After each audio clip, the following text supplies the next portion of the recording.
বাংলা বর্ণমালায় স্বরবর্ণ কটি? কটি স্বরবর্ণ আছে বাংলা বর্ণমালায়? 11টি। আচ্ছা ম্যাম, 12টি কেন নয়? কারণ লির ব্যবহার বর্তমানে হয় না বললেই চলে, এ কারণে লিকে ধরা হয় না, তাই কটি হবে 11টি। এই যে 11টি স্বরবর্ণ, এই 11টার মধ্যে যদি আবার বলা হয় যে মৌলিক স্বরবর্ণ কটি, তাহলে কি হবে? মৌলিক স্বরবর্ণ বললে হবে 9টি। কোন কোন? অ, আ, রস্বই দীর্ঘ, রস্যু দীর্ঘ, এ, ও, রি। ওকে, এই 9টি। তাহলে বাকি যে দুটি থাকছে, কি কি সেই দুটি? সেই দুটি হলো ওই এবং ও। এই দুটিকে কি বলা হয়? এই দুটিকে বলা হয় যৌগিক স্বরবর্ণ বা দ্বিস্বর। কেন বলা হয়? কারণ এই ওই উচ্চারণ করো, কি পাচ্ছি? ও এবং রস্যই। ও যদি উচ্চারণ করি তাহলে কি পাচ্ছি? ও এবং রস্যু। তো এই বর্ণ দুটির মধ্যে কি দুটি বর্ণ আমরা পাই, এই কারণে এটাকে বলা হবে যৌগিক স্বরবর্ণ বা দ্বিস্বর। বাংলা বর্ণমালায় ব্যঞ্জন বর্ণ কটি আছে? ব্যঞ্জন বর্ণ আছে 39টি। তাহলে বাংলা বর্ণমালায় মোট বর্ণ সংখ্যা কত হবে? 11টি কি পেলাম? স্বরবর্ণ, আর 39টি ব্যঞ্জন বর্ণ। তাহলে মোট কতগুলি হবে? মোট হবে 50টি। নিচের কোনটি মাত্রাহীন স্বরবর্ণ? মাত্রাহীন স্বরবর্ণ কোনটি হবে এখানে? অপশন সি, এ হবে একটি মাত্রাহীন স্বরবর্ণ। রি কোন ধরনের বর্ণ? রি অবশ্যই কি একটা স্বরবর্ণ। নিচের কোনটি অযোগবাহ চিহ্ন? এই অযোগবাহ চিহ্ন কাকে বলা হয় বা অযোগবাহ কাকে বলা হয়? যেই চিহ্নগুলো কি নিজেরা তো একটা শব্দ গঠন করতে পারে না, কিন্তু সেই চিহ্নগুলো ছাড়া আর কোনো শব্দ সম্পূর্ণ হয় না। যেমন কেমন? যেমন ধরো অংশ, অনিশ্বর তালবস্য। এই যদি অনিশ্বরটা আমরা শুধু দিই তাহলে কি কোনো শব্দ হবে? নিশ্চয়ই না। কিন্তু এই অনিশ্বরটা ছাড়া কিন্তু এই অংশ শব্দটিও পূর্ণও হবে না, তাই না?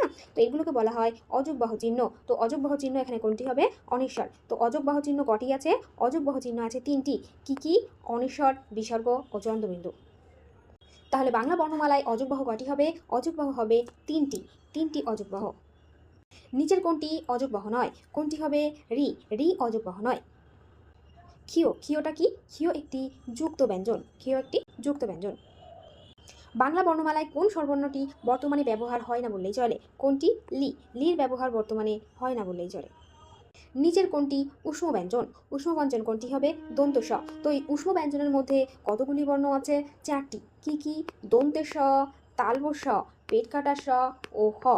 ওকে, তাহলে সবগুলো স এবং হ, এই 4টিকে কি বলা হয়? উষ্ম ব্যঞ্জন। অন্তর্জ র ল ব, এরা কোন শ্রেণীর ব্যঞ্জন বর্ণ? এরা অন্তস্থ শ্রেণীর ব্যঞ্জন বর্ণ। অন্তস্থ র ল ব, এরা অন্তস্থ শ্রেণীর ব্যঞ্জন বর্ণ। তালবসা, পেট কষা, দন্তস হ, এরা কোন শ্রেণীর ব্যঞ্জন বর্ণ? কি জানলাম আমরা একটু আগে? যে এরা অন্তস্থ শ্রেণীর ব্যঞ্জন বর্ণ।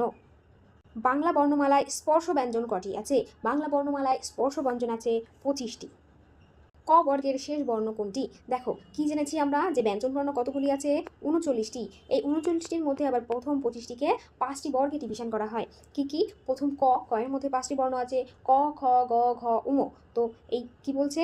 বলছে এই কর শেষ বর্ণ কোনটি হবে? তাহলে কি হবে? উম। চ বর্গের তৃতীয় বর্ণ কোনটি হবে? চর পরে তৃতীয় নম্বরে আমরা কি পাবো? ছ বর্গের চ। তাহলে অপশন বি অ্যান্সার হবে বর্গের চ। ট বর্গের দ্বিতীয় বর্ণ কোনটি হবে? টর পরে কি পাচ্ছি? ট ঠ। তাহলে অ্যান্সার হবে অপশন বি ঠ। বাংলা বর্ণমালায় অর্ধস্বর কোনটি? দেখো যেটা আমরা একটু আগে বললাম যে অন্তস্থ বর্ণ কোনগুলি? অন্তর্জ র ল ব, তো সেটাকেই বলা হয় অর্ধস্বর। তো অর্ধস্বর কোনটি হবে এখানে? অপশন এ অন্তস্থ। কোনটি অন্তস্থ বর্ণ নয়? কি হবে? কোনটি? তালবসা অন্তস্থ। তালবসা অন্তস্থ বর্ণ নয়। বাংলা বর্ণমালায় কোন বর্ণকে মূর্ধন্য বলা হয়? দেখো 5টি ডিভিশন বলেছিলাম বাংলার বর্ণমালার। তো ককে কি বলা হয়? ক বর্গকে বলা হয়, ক থেকে মনে রাখবো কণ্ঠ। কণ্ঠ। তারপরে কি বর্ণ আসছে? চ। চ বর্গকে কি বলা হয়? চ বর্গকে বলা হয় তালব্য। তারপর আসছে কি? ট।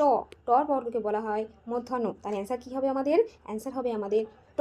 অপশন সি, ট বর্গকে বলা হয় মূর্ধন্য বর্ণ। যে কোনটি দন্তবর্ণ? দন্তবর্ণ কোন বর্গকে বলা হয়? ত বর্গকে বলা হয়